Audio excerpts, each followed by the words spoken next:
Hello, everyone, and welcome to Hit and Hustle from IrishSportsDaily.com. I'm your host, Greg Flammang, and with me, as always, is Jamie Uyeyama, Mr. Jamie University. It is Thursday, May 8th. We're going to have a recruiting show for you today.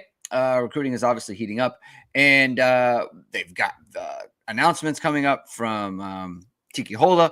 He's announcing over the weekend. We'll talk about, where Notre Dame stands with him. There's some momentum with Jonas Walton going on right now. We'll talk about him versus some of the other backs were Notre Dame to land him, see if that happens. And then we'll just go over some of the commits, right? We haven't talked about Noah Grubbs for some time, haven't talked about Dylan Faison for some time, Chasten Smith and players like that. So that's going to be the show today. It'll be a fun one. Thank you, everyone, for tuning in. If you like what you hear, please hit the like button. Please hit subscribe. Please hit the notification bell. So whatever it is, we are going live. Links to the podcast are in the description below. And as always, the show is brought to you by ESQ Clothing, founded by Notre Dame alum Ge Wang. You've seen ESQ on all of your favorite Notre Dame players and coaches. With over a decade of making the best custom clothing available, ESQ will help you look and feel your best in 2025. From a perfect fitting suit or sport coat, shirt, or bomber jacket, or the perfect tuxedo for wedding season, check out Ge's amazing work at esqclothing.com. Book an appointment to upgrade your wardrobe today. Mention ISD and get 10% off your entire purchase. That's esqclothing.com. Let's just start off with a question, Jamie. It's a topical question from Matt McCarthy. Who would you prefer between Bonner? It's Brian Bonner, running back out of California, and Jonas Walton, running back out of Georgia. I'd prefer Bonner, but if Walton wants to come, you have to take him.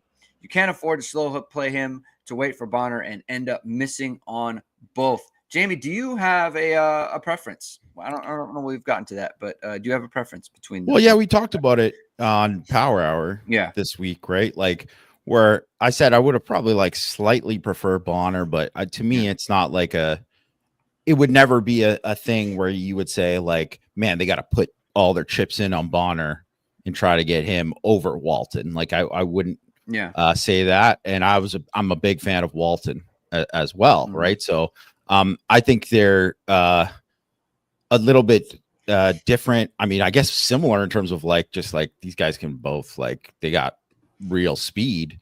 There's Jonathan Bonner here to show us some clips on Brian Bonner. Excuse me. Yeah. Jonathan lost some LBs there.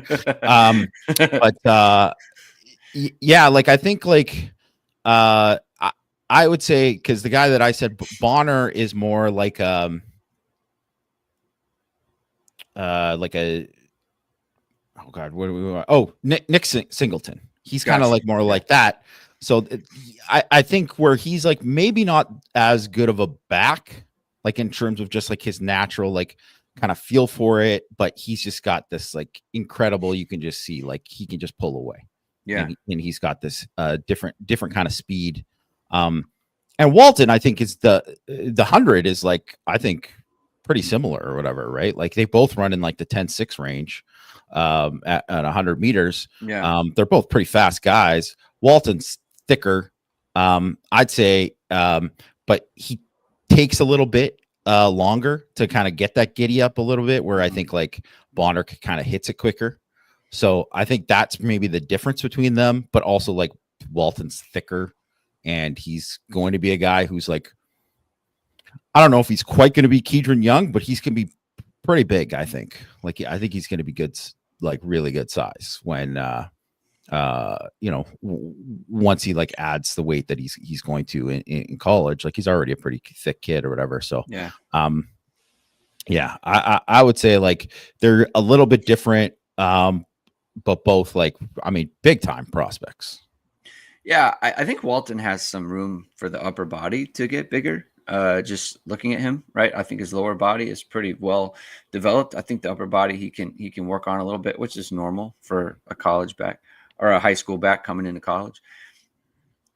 It's hard to find someone of the body type of Jonas Walton who's running legit 10-6. That's like 10-6-4, like win legal this year. And then he also has a 10-7-2 that he just ran recently.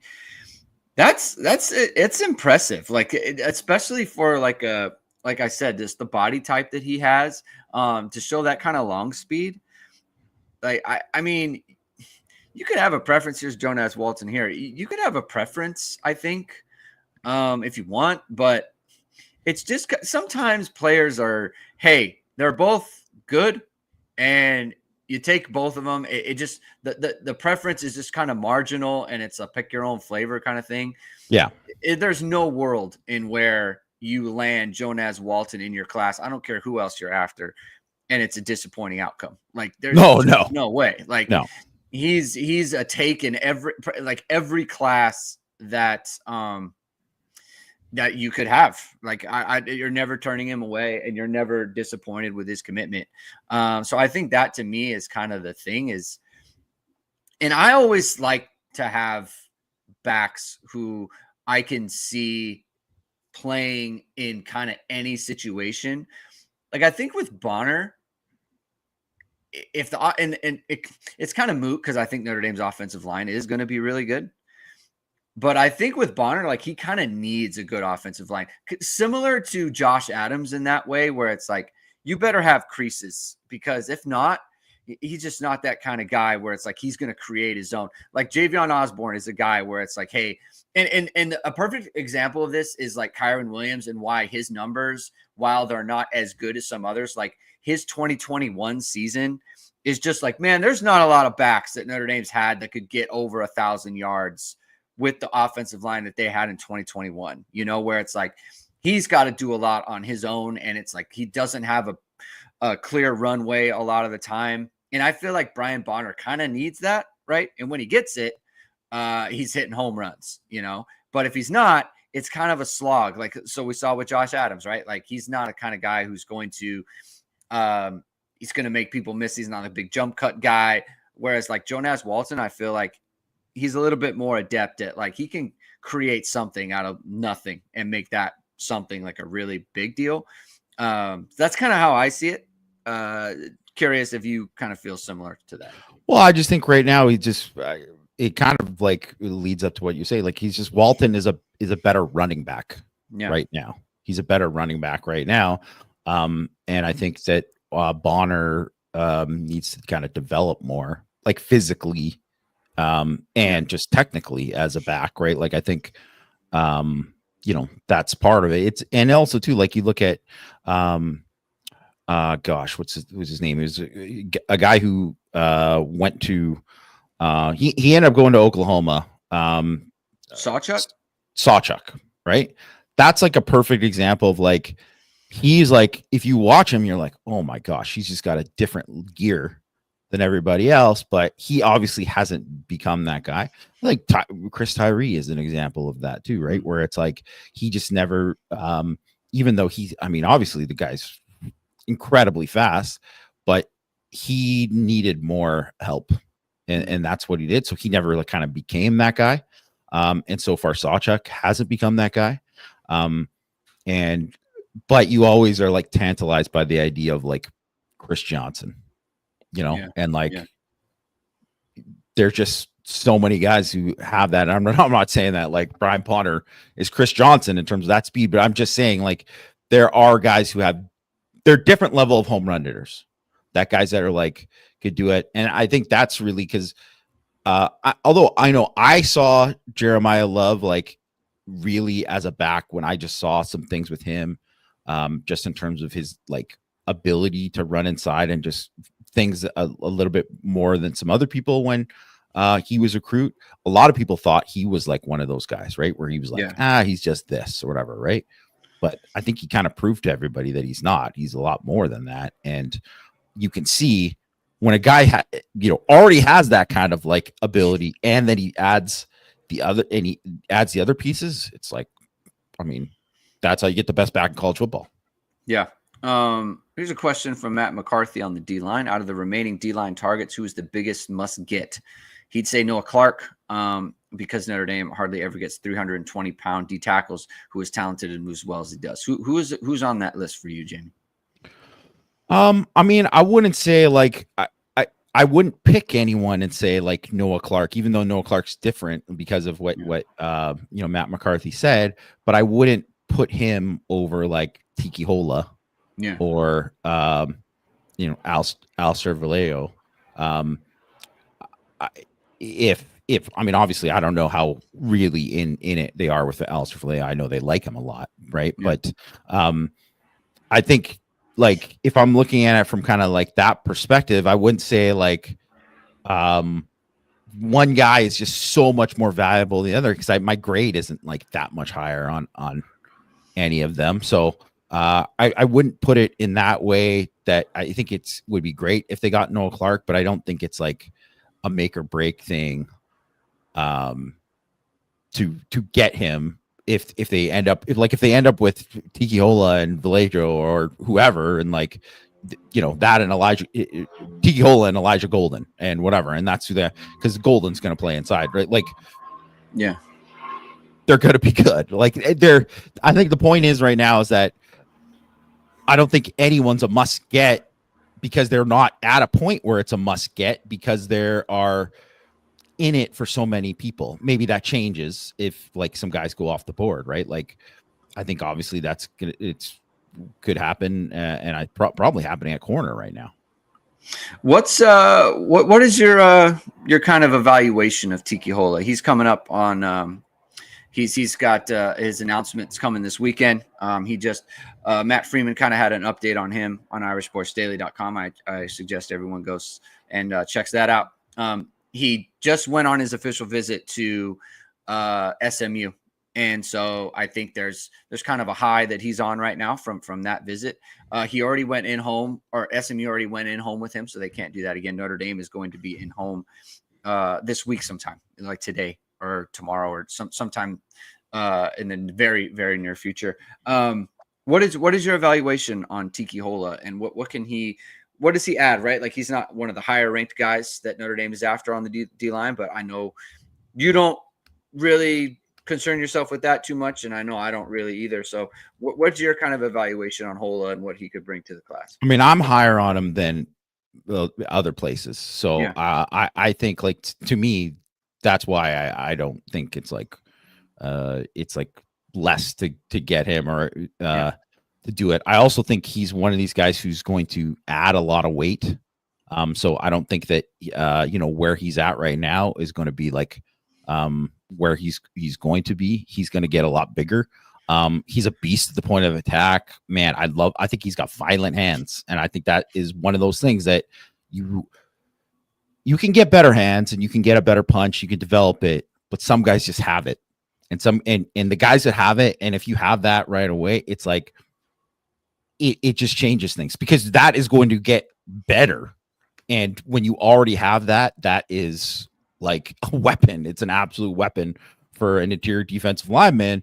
I think he's raw as a pass rusher right now, but he's got a good motor, very good motor.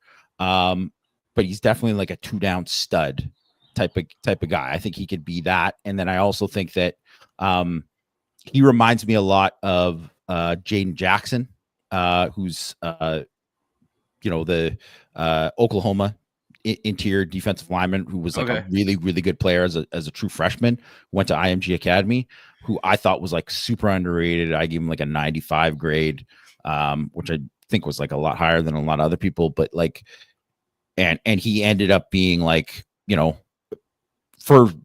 signed some higher ranked guys in that class, and there's other defensive tackles.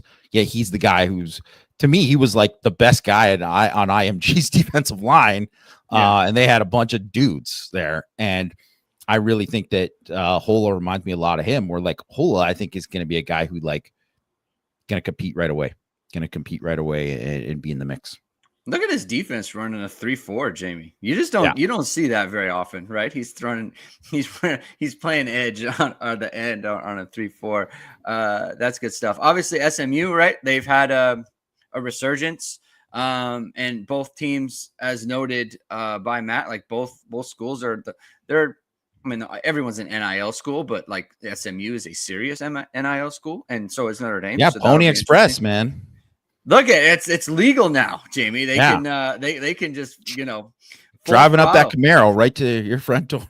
Full throttle on that. So his announcements coming up this weekend. So we'll monitor things, and there will continue to be updates on Irish Sports Daily about Tiki Hola, and that John Imperial says he likes Alistair Vallejo a ton. I like him too, Jamie. I like him.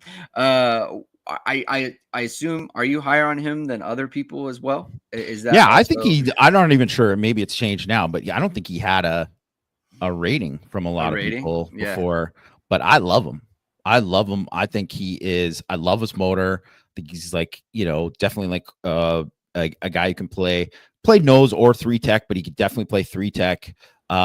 He's a guy who needs to use his hands better, and he'll pop up and give his chest a little bit, just in terms of like, that's something that I think that like you'll need to see improvement from. But man, he's a heck of an athlete. He's a reactive athlete, plus pass rush potential. Yeah. Like a chance to be like a special kind of pass rusher. I'm super high on him, and I think like his film right away, like he didn't have a ranking, but like there's a reason why he like blew up with offers, because his film is awesome. Same with Ebenezer Ewatade as well. Just kind of the same thing. Like not so much the film, but like the physical traits that he's kind of had a blow up as well. I think like you got to go in on the name, like that's another part. Like sometimes you just got to get a great name in your program. And I feel like Alistair Vallejo kind of fits that mold.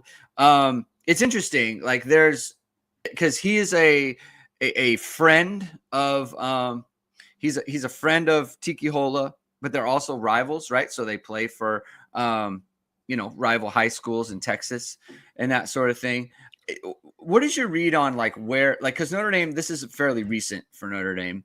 And you said you weren't sure where Notre Dame stood with Vallejo and the recruitment and how serious of a player they were. Why is that? Just because of how late it is, or what makes you have that kind of impression? Well, he hasn't visited yet. Yeah. So it's like that's the main thing, right? So he hasn't visited yet. He obviously got offered late, right? So right. He hasn't visited yet. He's got I believe he set an official. I'm pretty sure he did. I'll double check that or whatever, but I think he did. But it's like just one of those things where it's like until it kind of happens, or he's at very least talked about taking official. Yeah. But until he's like here on campus, I always think it's like, okay, you got this kid from Texas, it's far away from home. You're later in the process. He's blowing up. I know that when Christian talked to him, when he had first got his offer, he was kind of overwhelmed by like just all of a sudden he went from like, middle lower tier prospect to like everybody wanted him, right? So I think that's something that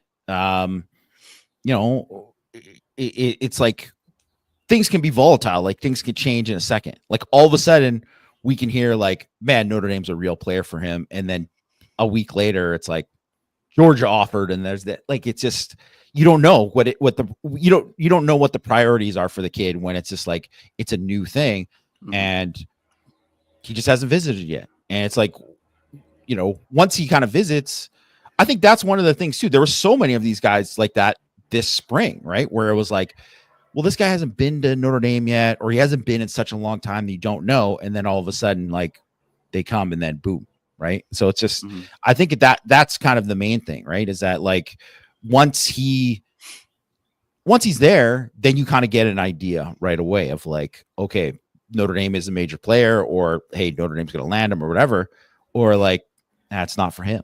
Yeah. Right. And I just think too, Notre Dame is definitely a place like, unless you are from, the Midwest and you've like been around, you kind of know more about Notre Dame's program.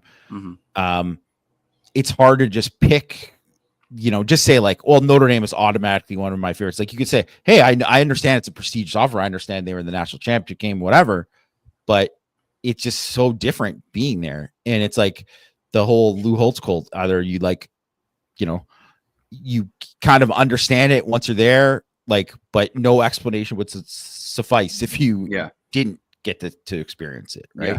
And I think that's what it's like for so many people who visit. I mean, not even talking about like football players. I'm like, just people who visit campus. It's either you're like, meh, whatever, or you're like, man, it's just like, this is unbelievable.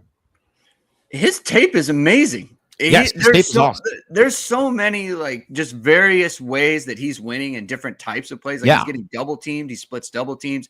He has like a pretty refined, like he's super advanced. So when I would talk about hands, I'm talking about his hands at playing the run. His hands as a pass rusher is like he's incredibly active and like you know, and not just like he wins the arm over, but he wins in just a bunch of variety ways. But you could see it. His motor is awesome. Yeah. He's like, he's got a chance to be like, if you're looking for a kid who's like right now, I gave him a grade of 91.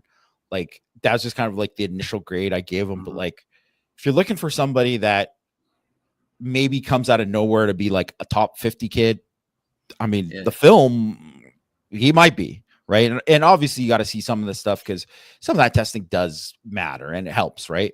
But he sure physically looks the part. And he's someone also too, who put on a lot of weight in the last like couple years, but he's still like a really good athlete. So that's always an encouraging sign. I just like, when you watch D linemen, like sometimes it all looks kind of the same. Like they physically dominate, you know? When you see him, it just kind of pops, right? Especially for someone who isn't a D lineman. Like, man, he's using a lot of moves, right? Like he's using a lot of, you know, technical things in addition to the fact that he's physically strong. Like he's winning so many different kinds of ways. Wins from different alignments. Yeah. So it's something I'm more monitoring that situation. So just an overview of Notre Dame's class at the moment. We'll just go through 247's composite because that's what I do. And that's what I've done. So that's what we're doing today. So they're number 2 by composite. They have 14 commitments and they're at 92.12 average rating per player, right? So we've kind of referenced that in the last couple of shows and just shows like the quality of prospects. Like the BK years, like if you were in the 91s, you were having like a really good class. He was a lot of in the 90.5s or whatever it might be. So the quality has gone up. And then you look at the types of players that Notre Dame is after still, right? So you look at someone like Jonas Walton, like that would bump up their average player rating because of, you know, how highly rated he is. And so they're in on a lot of guys. Let's go back to you have a class that's 14th. Right. Or I'm sorry, 14 commitments, second nationally. And there's so much happening with Notre Dame's class right now. They've had their quarterback locked in, Noah Grubbs, out of Florida for a long time. And we haven't really talked about him. And I know that there's kind of some discussion, just generally speaking, amongst Notre Dame fans of how good of a prospect he is and how good of a fit he is in Notre Dame's offense. And, you know, I don't know that we've spoken about him since his junior year happened. He's going into his senior year. What is your kind of evaluation on Noah Grubbs and what kind of prospect do you think he is for Notre Dame's class here? Because obviously there's some other high profile quarterbacks that they could have gone after. They could have gone after Diabell, who I know is kind of a favorite within the ISD kind of group, you know, our group. A lot of people like him.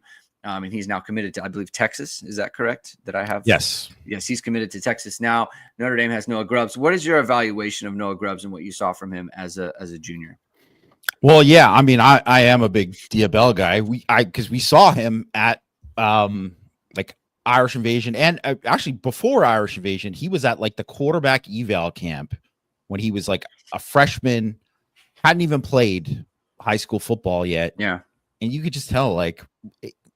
Forget the fact that his dad is a former NBA player, right? His dad is Raja Bell. Yeah, right. The former Phoenix Sun was on those Steve Nash Phoenix Suns teams. You know, really, really good defender.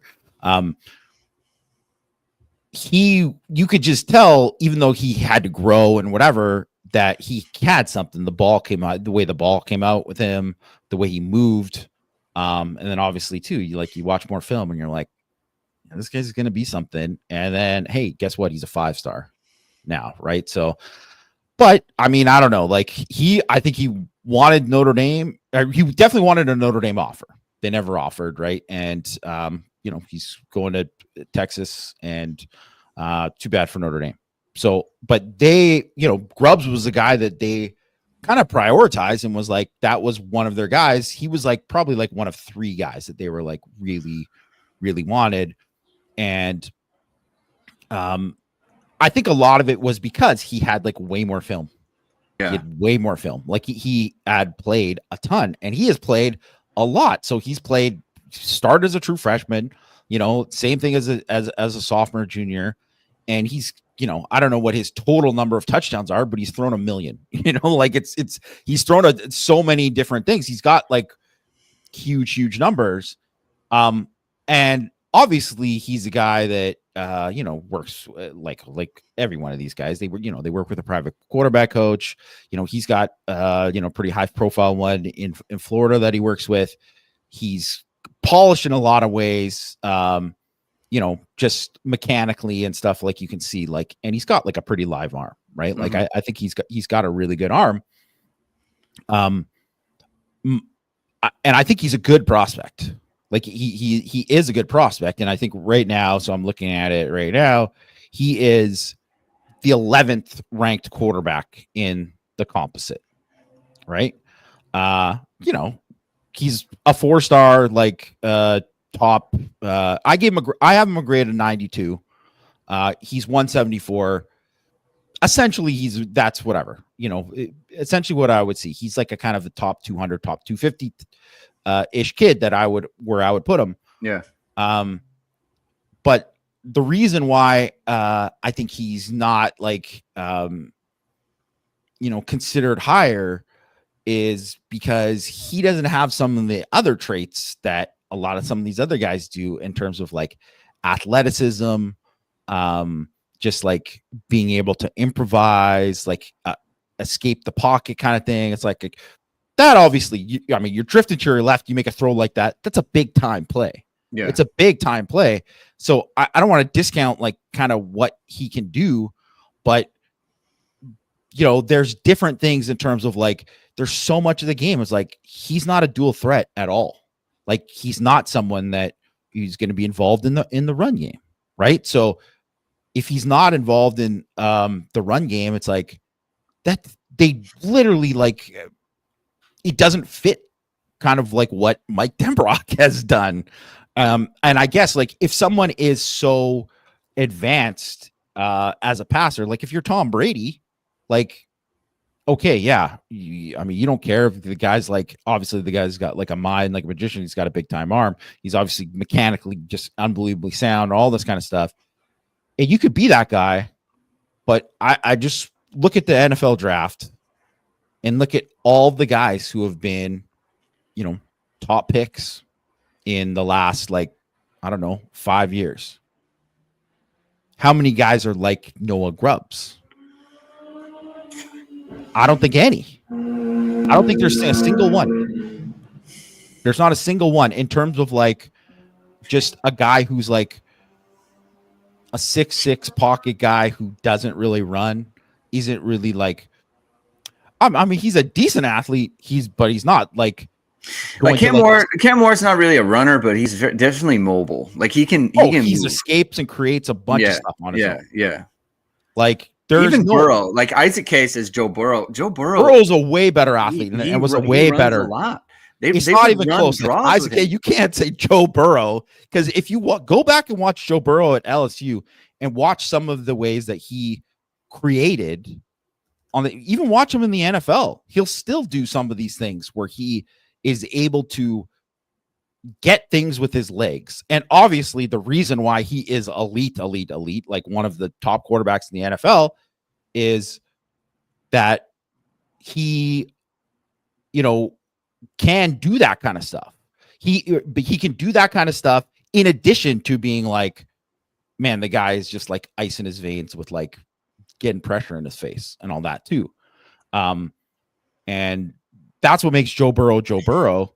And you know how many guys have ice in their veins like that? It's a short list. I think Mac Jones is probably a good one. You know who he kind of reminds me of though is those end of David Shaw era Stanford quarterbacks, like a Tanner McKee. Yeah. That's kind of like what I think he is. Or there was one. It was after him or before him. I can't remember his name. But I mean, I feel like Tanner McKee and the person I'm thinking of are very similar in terms of style. I'll look it up right now. But I feel like so they were not high picks. To your point, they were not high picks. They were good college players, and like Tanner McKee is. I mean, people like him with the Eagles. By the way, Tanner McKee was my comp for. Are you serious? Yes, that was my comp for no grubs. That's funny. Which don't get me wrong, Tanner McKee, I liked him. He was a good quarterback. And I'm not saying, Davis Mills is the other guy that Isaac said. Yeah. Which I'm not saying those guys aren't good. They were good. But it doesn't fit what Notre Dame does. Like what that Stanford not even just fit what Notre Dame does. Take out the top 20 quarterbacks in college football. How many guys fit that profile? It's like you're taking an exception. That's the way I see it now. Because that's modern football today. That quarterback's got to be an athlete. He's got to be able to run. He's got to be able to do this. And even Isaac K saying Mac Jones, right? Mac Jones, I think, was probably a better athlete than people think. But also look at Mac Jones in the league. He's kind of one of these guys who needs all the kind of stuff around him to be successful. And maybe Notre Dame is going to have all that stuff around him. But I think if you said like, okay, Will Howard is a perfect example of like, if you watch Will Howard this year, you wouldn't say, man, he's a big dual threat. But watch how he was used at Kansas State. And you're like, no, he's a dual threat. And also he's like 6'5", 230 or whatever, right? And you could see that he can make those throws from the pocket too. So it's just one of those things. And I think too, even if you're looking at like a Steve Angeli, who I think obviously can run, he can run and he can do certain things, but he's not the same level of athlete as a Carr or a Minchie. So he needs to be that much better in all of the other things in terms of like decision making, like pre-snap reads, arm talent, all this kind of check. And really it has to be all those other boxes because the athlete part of it really helps make up for a lot of the other stuff. And that's just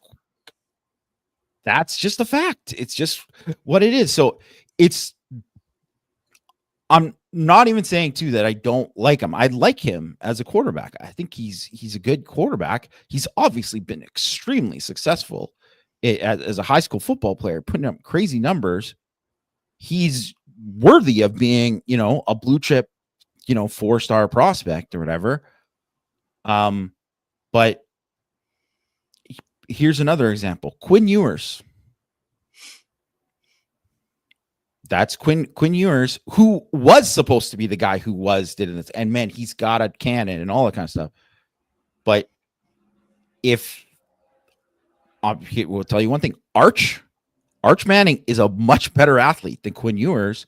And you're going to see that added into their offense this year. And their offense is going to be better. I mean, they'd put him in games to run the ball. Yes. Yeah. I mean, he's definitely a good athlete on that front. The hard thing for Grubbs is the Diabell thing, because it's like he was, they had a lot of options. Notre Dame had like you mentioned before, like Notre Dame had a lot of options and they chose Grubbs. And it is what it is, right? And so it's like if he doesn't hit, it's like the comparison is going to be difficult because you have all these other quarterbacks. So one of them is going to do a good job, right? Like Diabell's a 5-star right now. Like he's top 15 in the nation, which again may not matter, but it's just a fact. Like it matters perception-wise for sure. I think too, right? There's a lot of things that go and to say like, oh, they should have taken this guy or that guy, whatever, right? There's so much that goes into like quarterback evaluation, and look, people are wrong all the time, which, but apparently Mel Kiper, 100%, right? So, Shadur, guess what? Hall of Fame. But no, like it's just people are wrong. Like recruiting services are wrong. Teams are wrong. All this kind of stuff, right? So there's no guarantee that a guy who's a 5-star is going to be whatever. You can look at like basically every couple of years, you go look at the 5-star quarterbacks, and it's a mishmash of guys who've just bounced from place to place, right? That happens all the time. Connor Weigman goes from, hey, this guy might be QB1 in the 2025 NFL draft to, this guy's trash. Halfway through the year, get rid of him. Like, that's what can happen, because he looked great in this small sample size and people took it, right? So there's all these different things that can go into it with quarterbacks and how good it can be. And there's all these other factors that go into it.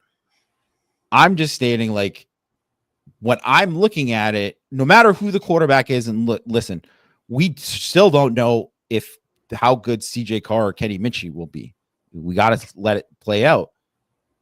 But I know that one of the reasons that I would feel better about those guys than I would a Grubbs for their ceiling of what they can be is because of, like, they're better athletes. And I just think it's such a big part of the position now. And, maybe they brought in Diabel and they talked, got him on the board and they didn't like what he was saying. Maybe they did that with these other guys and they didn't like what they're saying. The other thing is there's so much of, like, getting the quarterback because it's like musical chairs and you're like, we got to get a guy before there's no one for us. Yeah. And if you kind of remember when Grubbs committed, he was a guy that he kind of started the musical chairs. It was like, right. That was the thing. That was also, it's, I don't know how much, like, that played into it in terms of, like, we got to get in somebody now. And, E. Olson asked, if you want to throw that up, Greg, about what are your thoughts on how to stack quarterback, i.e. safer recruit in the class after a boom bust. I think you should go and try to get a guy who is a potential boom, like every class. I just really do. Like, I understand sometimes you get like a Deuce Knight that ends up bolting and then you got to pivot. Especially because you have the portal. If you miss, you can just go to the portal and get exactly. And which kind of whatever, I was saving this for like a 6 thoughts that I'm going to write later, but I might as well just bring this up now. Okay, so transfer quarterbacks, quarterback recruiting. So 7 of 8 quarterbacks drafted in this year's draft, both first rounders, were transfers. They transferred. 8 of 11 of the quarterbacks drafted in the 2024 draft were transfers. 4 of the 6 first rounders. 6 of the top 8 quarterbacks in the 2023 recruiting class have already transferred. 10 of the top 12 from the 2021 class have transferred. It's like, you don't know how anyone's going to go. Like, you don't know if they're going to stick. You don't know what they're going to be. Shoot for the highest thing.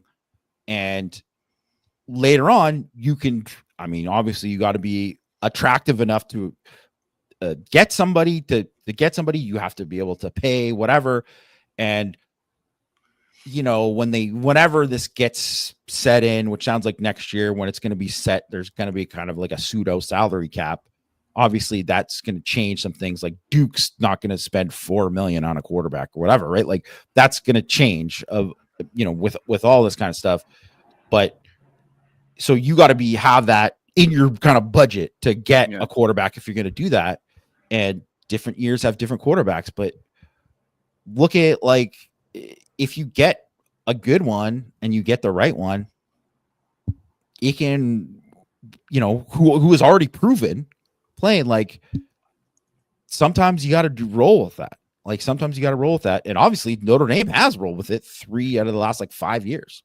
And the good news for, like, Noah Grubbs, or especially the type of quarterback that he is like Notre Dame has landed Javion Osborne. They are going to land, probably Brian Bonner or Jonas Walton, so like this is what you want. You want to load up on those guys. They do need more at wide receiver, right? one of those, again, it's been under the radar because of just how long he's been in the class. But Dylan Faison, Jordan Faison's brother, is a wide receiver in the class. We haven't spoken about him for a very long time. What's your evaluation on Dylan Faison and what he kind of brings to the class, and what, is possible now with Kadon Finley and Braden Robinson and maybe Brian Williams, players like that? I really like Faison. Obviously he's like a taller version of his brother. Yeah, they run exactly the same. They run exactly the same. They look like he just looks like a leaned out taller version of him. Yeah, right. Yeah. I think, because he is a lacrosse athlete right now too, and a very, very good one. Right. You can tell he's not a guy who like does as much like 7-on-7 as like the other guys, because he's got different seasons and stuff. So I think if you look at him in terms of polish, he's not as polished as some of these other guys. But I see, like, especially too, when you just see like Faison has all the traits, and you already see some of it already, that to be just like an elite route runner. And it's the same thing with, Jordan Faison, and then Dylan, I think, has the same thing. So, and you see the ball skills. I think he's underrated. And I really like kind of like the bet on him because he's such a fluid athlete. I'm not worried at all about like his like, kind of long speed, because I think like he does have that, and he's going to be somebody that once he adds weight and is like someone who focuses, on like strength and conditioning, and that being like a bigger part of his thing, I think that's a guy who's going to take a big, big jump. And I love his compete level on contested catches. You see there, I think that's one big difference between him and his, brother, really, is that, because of the size and his like kind of like leap and bill, you see like him make those plays where that's not really like a huge part of like Jordan's game. Right. So, go ahead. No. I was just going to say, like, I think the other part with him is that because he's in two sports, he can never really focus on like his body, like a lot of these guys can by this point. Like they don't, like, to your point about the long speed stuff, like especially in lacrosse and football, where they're such conditioning centric sports where you're constantly running. Like, he's not going to be able to hold on a bunch of muscle mass, and they don't even want him to because of the nature of what lacrosse is and how much running you do.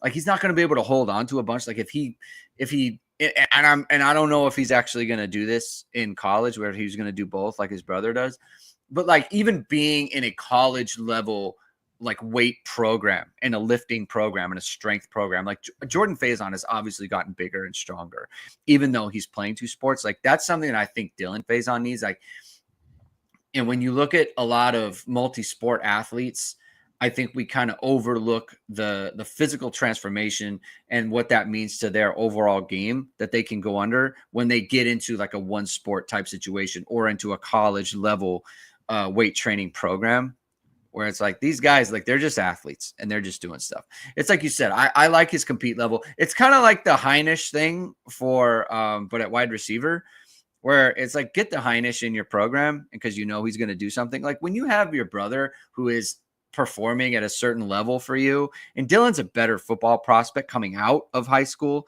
than Jordan was, like, you can kind of project that forward a little bit better. Whereas, like, I think the opposite was true of Donovan and Kurt. I think Kurt was kind of seen as probably a better prospect just because he was bigger. But like Donovan, obviously they've gotten a ton out of him, right? Like, he's making plays in the Sugar Bowl against Georgia, right? Like, if you sign a guy who's low rated and that's what's happening for you, then you've done a good job with that evaluation. So I enjoy Dylan Faison. Now,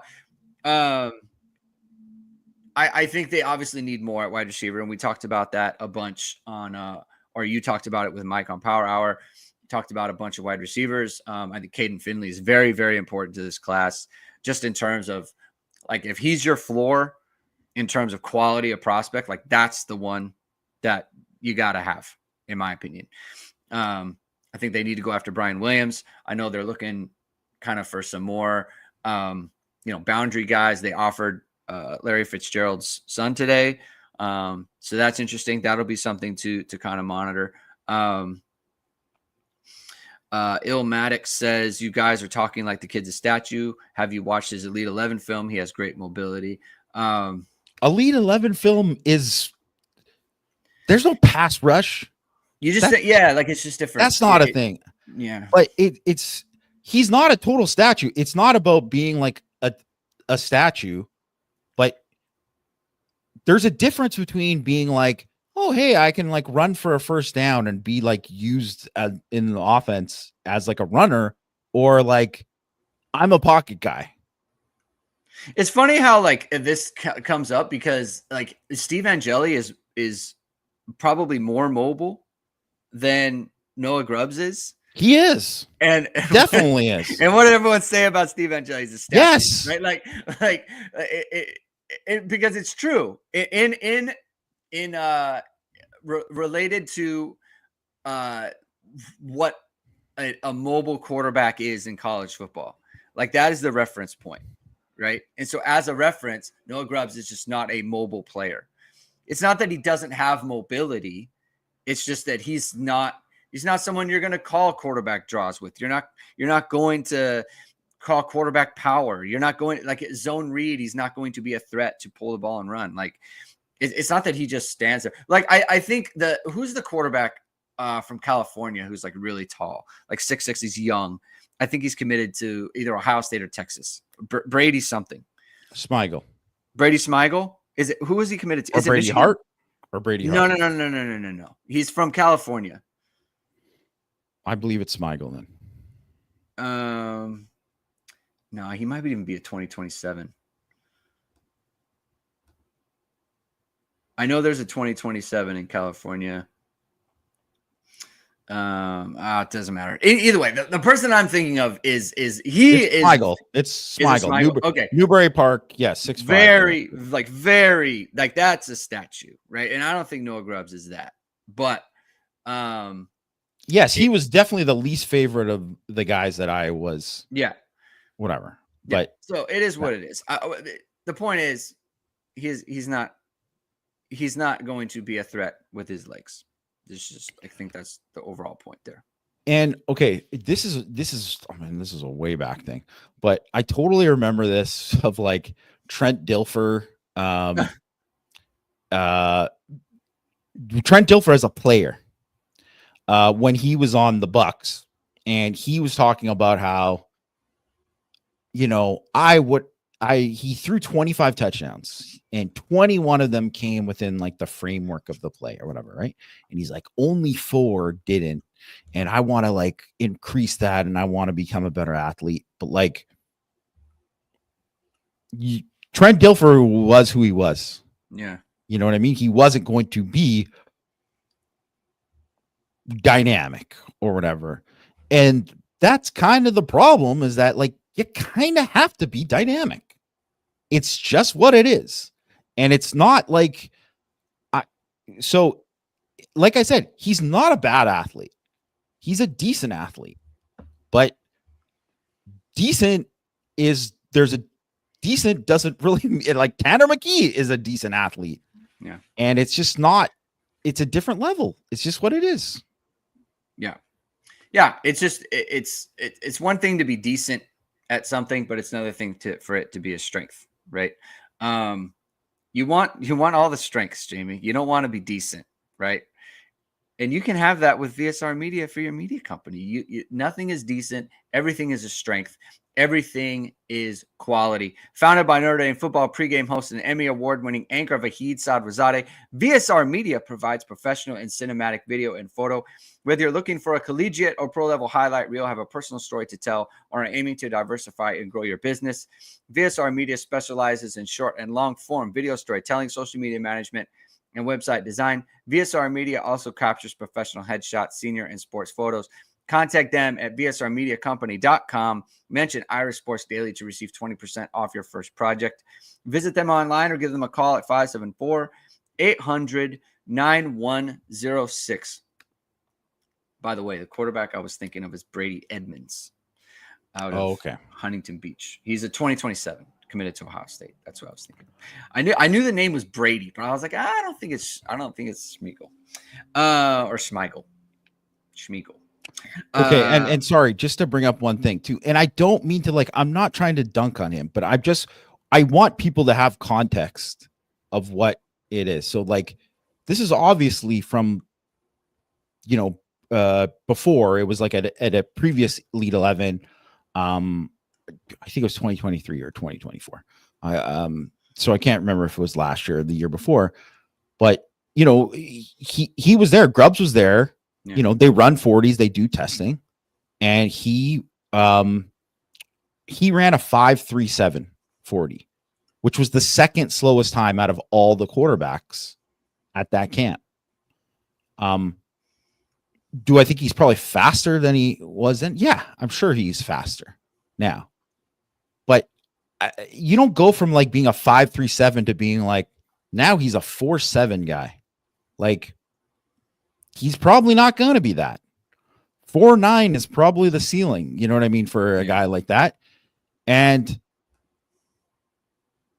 I'm just saying, there's just even that, that thing. And it's not all about 40s. There's a bunch of other things that go into it, but he's just never going to be a guy that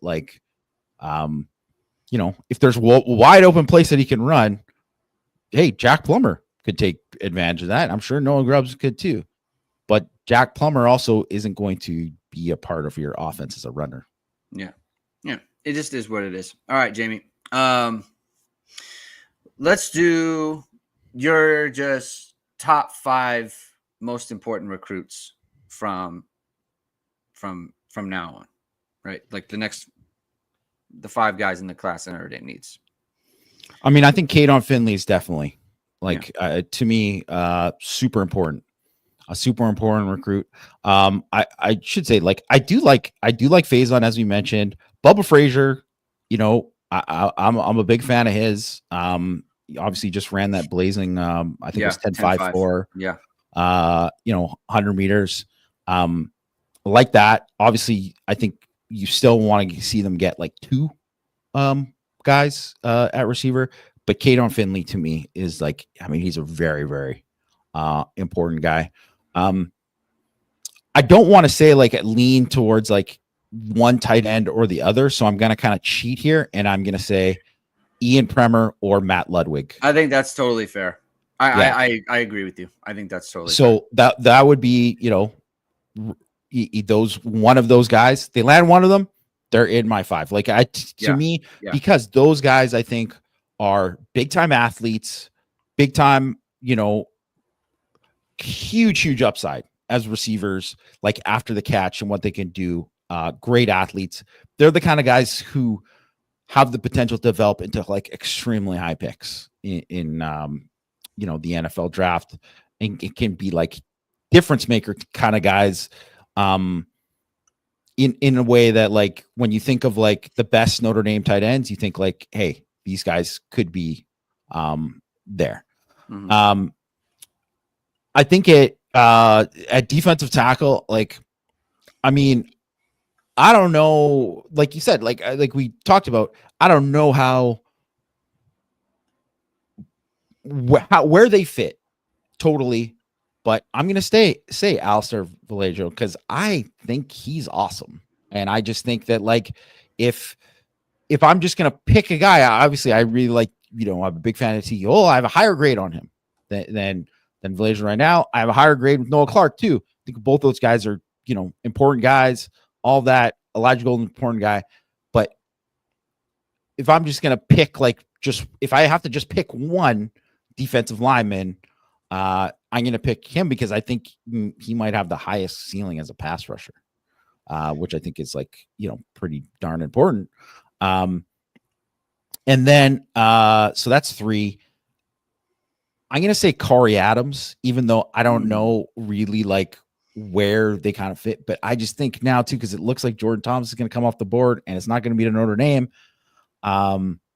which I don't know. I wasn't paying attention to where Jordan Thomas is going to go. I don't know.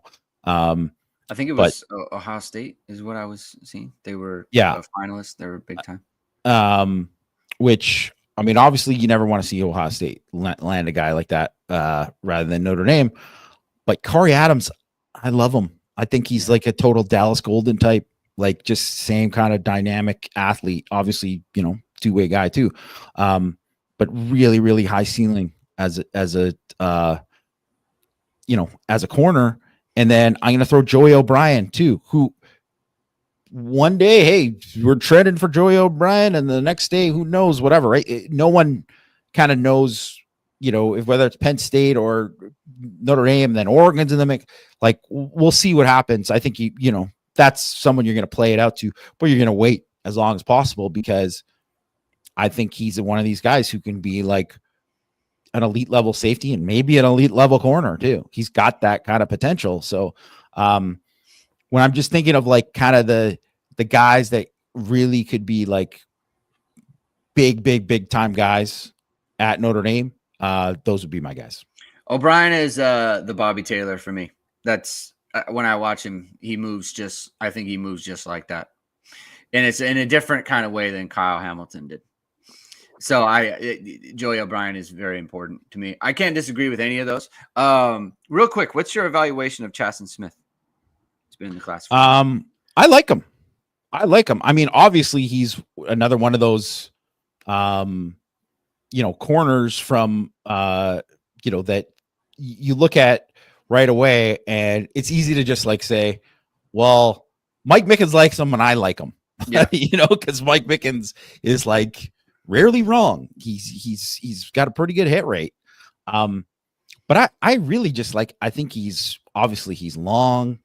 I think he's a really good athlete. I think he's patient in his pedal. I think he's someone has a chance to be a really, really high level, man coverage corner. So yeah. I think, from all that kind of perspective, and I look at like what Notre Dame wants and what every team really wants, everyone wants man coverage corners. Right. And I think he can be that. So I'm a fan. I'm a definite fan. I like that he has experience playing off as well as playing press. Like, I think that's important because he probably projects as a field guy. And so it's you need to be able to do two things on that, because the way Notre Dame plays man, or they have played man. And then obviously it pertains to being also a zone player, right? Being able to look in at the quarterback and play off, and being comfortable playing off, and that sort of situation. So I think he's, again, they've got a bunch of guys who have been in the class. Chasen Smith's one of them. Dylan Faison is one of them. And Noah Grubbs is one of them. I just wanted to kind of give them a little bit of run today because, they're just been kind of overlooked because of how long they've been in the class. So, all right, I think we can end it there. Thank you, everyone, for tuning in. If you like what you hear or like what you heard, please hit that like button. Please hit subscribe. Please hit the notification bell so whenever it is we are going live. We'll be back on Monday with Power Hour with Mike and Jamie. And then Jamie and I will go on our Tuesday, Thursday show for next week. So that'll be the schedule. We'll talk to you soon. Have a good weekend. Enjoy the new Pope. And we'll talk to you. Keep hitting and hustling.